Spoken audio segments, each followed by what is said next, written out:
ಶ್ರೀ ಗುರುಭ್ಯೋ ನಮಃ ಪರಮಗುರುಭ್ಯೋ ನಮಃ ಶ್ರೀಮದಾನಂದತೀರ್ಥಭಗವತ್ಪಾದಾಚಾರ್ಯ ಗುರುಭ್ಯೋ ನಮಃ. ಹರಿ ಓಂ. CS ಅಷ್ಟವನ್ನು ವೀಕ್ಷಿಸುವ ವೀಕ್ಷಕರಿಗೆ ಆತ್ಮೀಯ ಸ್ವಾಗತ. ನಮ್ಮ ಚಾನಲನ್ನು ಸಬ್ಸ್ಕ್ರೈಬ್ ಮಾಡಿಕೊಳ್ಳಿ, ಎಲ್ಲರಿಗೂ ಶೇರ್ ಮಾಡಿ. 2024 ವೃಷಭರಾಶಿಯಲ್ಲಿ ಆಗುವ ಫಲಾಫಲಗಳ ಬಗ್ಗೆ ವಿಚಾರವನ್ನು ಮಾಡೋಣ. ಈ ವೃಷಭರಾಶಿಯವರಿಗೆ ಭೂಮಿ, ಮನೆ ಮತ್ತು ವಿಶೇಷವಾಗಿ ಸುಖಗಳು ಉಂಟಾಗುವಂತಹ ಯೋಗ ಉಂಟಾಗಿದೆ ಮೇ ಒಳಗೆ. ಮತ್ತು ಉದ್ಯೋಗಗಳಲ್ಲಿ ವಿಶೇಷವಾಗಿ ಅಭಿವೃದ್ಧಿಗಳಾಗುವಂತಹ ಯೋಗ ಭಾಳ ಚೆನ್ನಾಗಿದೆ. ಮತ್ತು ನಿಮ್ಮ ಅಭಿವೃದ್ಧಿ ಭಾಳ ವಿಶೇಷವಾಗ್ತದೆ. ಆದರೆ ಹಾಗೆ ಖರ್ಚಿನ ಬಾಬ್ದಾತು ಜಾಸ್ತಿ ಆಗ್ತದೆ. ಖರ್ಚುಗಳು ಭಾಳ ಆಗುವಂಥ ಚಾನ್ಸಸ್ ಜಾಸ್ತಿ ಇರ್ತದೆ. ಹಾಗಾಗಿ ಖರ್ಚಿನ ಬಗ್ಗೆ ಸ್ವಲ್ಪ ನಿಗಾವನ್ನು ವಹಿಸುವುದು ಭಾಳ ಉತ್ತಮ. ಜಾಗ್ರತೆ ವಹಿಸಬೇಕು. ಯಾಕೆಂದರೆ ದೇವರು ಕೊಟ್ಟಿರ್ತಾನೆ, ಅದನ್ನು ಉಳಿಸ್ಕೊಂಡು ಹೋಗುವಂಥ ಯೋಗ ಇದೆ, ನಿಮಗೆ ಕಳ್ಕೊಬಾರ್ದು. ಮೇ 14 ನಂತರ ಏನಾಗ್ತದೆ, ವಿವಾಹ ಕಾರ್ಯಗಳಲ್ಲಿ ವಿಶೇಷವಾಗಿ ಅಭಿವೃದ್ಧಿನ ಕಾಣ್ತೀರಿ. ನೀವೆಲ್ಲ ಯಾರ್ಯಾರಿಗೆ ಮದುವೆ ವಿಚಾರ ಮಾಡ್ತಾ ಇದ್ದೀರಿ ಅಂಥವರೆಲ್ಲವರಿಗೂ ಮೇ 14 ನಂತರ ಕಂಕಣ ಭಾಗ್ಯ ಕೂಡಿ ಬರುವಂತಹ ಕಾಲ ಭಾಳ ಚೆನ್ನಾಗಿದೆ. ಮತ್ತು ಸ್ನೇಹಿತರಾಗಿ ಸಾಲ ಮಾಡಿಬಿಡ್ತೀರಿ. ವಿಶೇಷವಾಗಿ ಸ್ವಲ್ಪ ಯೋಚನೆ ಮಾಡಿ ಸಾಲ ಮಾಡಿರಿ. ಯಾಕೆಂದರೆ ಸಾಲವನ್ನು ತೀರಿಸ್ಲಿಕ್ಕೆ ಆಗೋದಿಲ್ಲ ನಿಮ್ಮ ಕೈನಲ್ಲಿ. ಹಾಗಾಗಿ ಯಾರಿಗೆ ಸಾಲ ಕೊಡಬೇಕಾದರೂ ಸಾಲ ಮಾಡಬೇಕಾದರೂ ಭಾಳ ಯೋಚನೆಯನ್ನು ಮಾಡಿ ಮುಂದುವರಿಯುವಂತಹದ್ದು ಭಾಳ ಉತ್ತಮ ಫಲ ನಿಮಗೆ. ಮತ್ತು ಸಂಸಾರದಲ್ಲಿ ನೆಮ್ಮದಿ ಭಾಳ ಕಡಿಮೆ ನಿಮಗೆ. ತಿಂಗಳಲ್ಲಿ ಏನೋ ಒಂದು ತಾಪತ್ರೆಯ, ಏನೋ ಒಂದು ನೋವುಗಳು ಇದ್ದೇ ಇರ್ತದೆ. ಮತ್ತು ಪತ್ನಿಗೆ ಮತ್ತು ಪುತ್ರರಿಗಾಗಿ ವಿಶೇಷವಾಗಿ ಖರ್ಚುಗಳು ಮಾಡಿಬಿಡ್ತೀರಿ, ದುಡ್ಡು ಕಾಸು. ಸೊ ಮಿತಿಯಲ್ಲಿ ನೀರಂತೆ ಹರ್ಕೊಂಡು ಹೋಗುವಂಥ ಟೈಮ್ ಇದೆ, ಭಾಳ ಹುಷಾರಾಗಿರಿ. ಮತ್ತು ಏನೋ ಒಂಥರ ಬೇಸರ ಮನೆಯೊಳಗೆ, ಏನೇ ಮಾಡೋಕ್ಕೋದ್ರೂ ಮನಃಶಾಂತಿ ಅನ್ನೋದಿರತಕ್ಕಂತಹದ್ದು ಭಾಳ ಕಡಿಮೆ ಮೇ ತಿಂಗಳಲ್ಲಿ ವಿಶೇಷವಾಗಿ ನೋಡ್ಕೋಬೇಕು. ಇದರ ಪರಿಹಾರಕ್ಕೆ ನೀವು ದೇವರಲ್ಲಿ ಪ್ರಾರ್ಥನೆ ಮತ್ತು ಗುರು ಹಿರಿಯರ ಪ್ರಾರ್ಥನೆ ಮಾಡುವಂತಹದ್ದು ಮತ್ತು ಶುಭ ಕಾರ್ಯಗಳಲ್ಲಿ ನೀವು ಭಾಗವಹಿಸಿದರೆ ಇವೆಲ್ಲವೂ ಪರಿಹಾರವಾಗ್ತದೆ.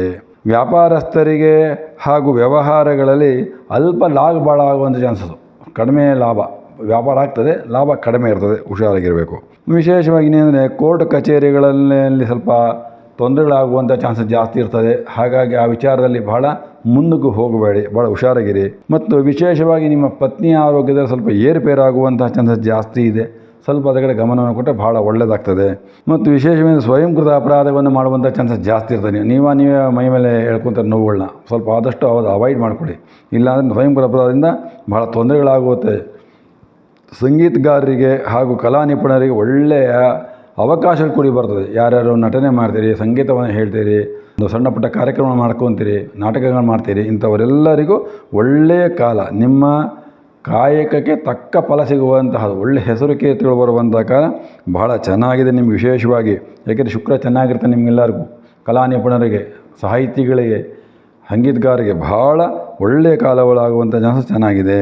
ಮತ್ತು ಹಿರಿಯರ ಮೂಲಕ ನಿಮಗೆ ಸ್ವಲ್ಪ ಹಣ ಸಹಾಯ ಬೇರೆ ಸಿಗ್ತದೆ. ಹಿರಿಯರಿಂದ, ದೊಡ್ಡವರಿಂದ ಸ್ವಲ್ಪ ದುಡ್ಡು ಗಿಡ್ಡು ಅನುಕೂಲವಾಗುವಂಥ ಯೋಗ ಭಾಳ ಚೆನ್ನಾಗಿದೆ. ಮತ್ತು ವಿಶೇಷವಾದ ಅಧಿಕಾರಗಳು ಪ್ರಾಪ್ತವಾಗ್ತದೆ, ಗೌರವಗಳು ಪ್ರಾಪ್ತವಾಗ್ತದೆ. ಮತ್ತು ದೊಡ್ಡ ಪ್ರಯತ್ನಗಳನ್ನು ಮಾಡ್ತೀರಿ, ಭಾಳ ದೊಡ್ಡ ಪ್ರಯತ್ನ ಮಾಡಿ ಕೆಲಸ ಮಾಡ್ತೀರಿ, ಅವೆಲ್ಲ ಸಕ್ಸಸ್ ಆಗ್ತದೆ. ಏನು ಯೋಚನೆ ಮಾಡೋಕ್ಕೆ ಹೋಗೋಲ್ಲ. ಅಂದರೆ ಎಫರ್ಟ್ ಜಾಸ್ತಿ ಆಗಬೇಕಾಗ್ತದೆ ಅಷ್ಟು ಕೆಲಸದಲ್ಲಿ, ಹೆಚ್ಚು ವರ್ಕ್ ಮಾಡಬೇಕಾಗ್ತದೆ. ಮಾಡಿದ್ರೆ ಒಳ್ಳೆ ಫಲ ಚೆನ್ನಾಗಿದೆ ನಿಮಗೆ. ಮತ್ತು ಇದನ್ನು ಒಳ್ಳೆಯ ಸಂಪಾದನೆಯೂ ಅನುಕೂಲ ಆಗ್ತದೆ. ಏನಪ್ಪ ಪ್ರಯತ್ನ ಪಟ್ಟೆ ಉಪಯೋಗ ಇಲ್ಲ ಅನ್ನೋಂಗಿಲ್ಲ. ಆ ಪ್ರಯತ್ನಕ್ಕೆ ತಕ್ಕ ಫಲ ಮತ್ತು ವಿಶೇಷವಾದ ಹಣದ ಅನುಕೂಲವು ಆಗುವಂಥ ಯೋಗ ಭಾಳ ಚೆನ್ನಾಗಿದೆ. ಮತ್ತು ವಿಶೇಷವಾಗಿ ಶನಿಯ ದೃಷ್ಟಿಯಿಂದ ವಿದ್ಯೆ, ಅಧಿಕಾರಗಳು, ಸನ್ಮಾನಗಳು ವಿಶೇಷವಾಗಿ ಸಿಗ್ತದೆ ನಿಮಗೆ. ಶನಿಯ ಅನುಗ್ರಹ ವಿಶೇಷ. ಇದರಿಂದ ಒಳ್ಳೆಯ ವಿದ್ಯೆಯನ್ನು ಅನುಕೂಲ ಆಗ್ತದೆ ಮತ್ತು ಅಧಿಕಾರಗಳು ಸಹ ಒಳ್ಳೆ ಸಿಗ್ತದೆ. ನಿಮ್ಮ ಅಭಿವೃದ್ಧಿ ವಿಶೇಷವಾಗಿ ನೀವು ಈ ತಿಂಗಳಲ್ಲಿ ದುರ್ಗಾ ಮಂತ್ರವನ್ನು ಜಪ ಮಾಡುವಂಥದ್ದು ಭಾಳ ಒಳ್ಳೆಯ ಫಲ.